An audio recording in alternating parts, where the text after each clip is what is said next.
skies and sea. One of the highlights of the many excursions we embarked on as a group during our stay in Cape Town was when we visited the Aquila Game Reserve for an overnight safari. The trip was an exciting adventure, something that I've wanted to do all of my life and never thought I would get the opportunity to do, especially at the age of 23.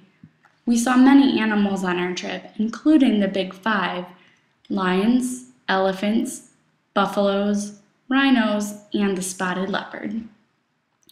One thing that I learned about prior to the trip was about how illegal poaching is a major issue. According to Aquila's Saving Private Rhino initiative, poachers prefer drugs over guns for killing in order to not be heard by the reserve security, and private game reserves have been especially vulnerable to such attacks. On August 20th, 2011, 3 rhinos were attacked by poachers on the Aquila Game Reserve. 2 of them died, and the other, a female, was found heavily tranquilized but alive. Her front horn had been fully removed, and the back horn had also been partially removed. This rhino's name was Absa, and was the first rhino introduced to the Western Cape since the species was hunted out 250 years ago. Absa was moved to a temporary boma for rehabilitation and is still alive today.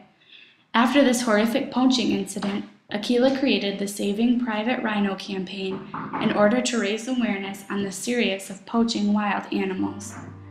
It was nice to see the rhino family on the safari drive, knowing that regulations were put in place to stop poaching and that these rhinos were safe and seemingly healthy.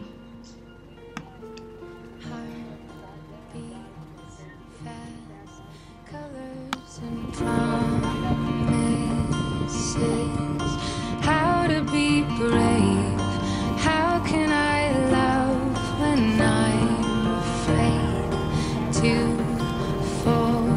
But watching you stand alone, all of my doubt suddenly goes away somehow. One step closer.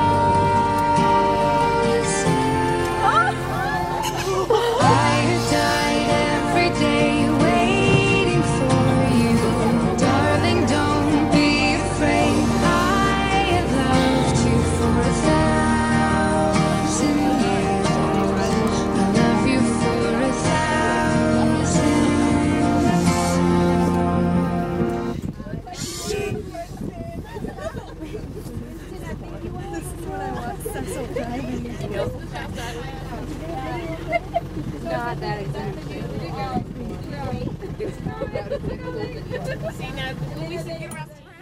When we came to the lions, I thought back to the reading we had prior to the trip, which spoke about the canned hunting of lions and rhinos. The article was from 2007 and was written in lieu of the recent policies forming around the banning of canned hunting. In South Africa, there are around 300 breeders and as many as 5,000 lions kept in captivity for the industry, bred solely for the purpose of being hunted by tourists. Each lion is worth about $32,000.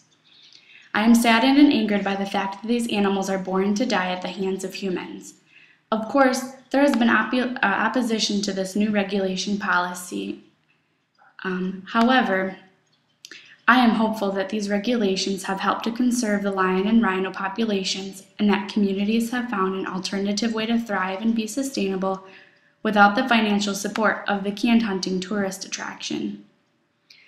The safari was one that I will never forget. The abundance of information we learned from the safari tour guide and from researching information about the Saving Private Rhino initiative proved the excursion to be more than just a weekend holiday or tourist destination spot. There was a background and a history to it, in addition to the gorgeous landscape and the beautiful animals, and I will forever be grateful that I had this incredible opportunity to partake in such a quintessential adventure in Africa.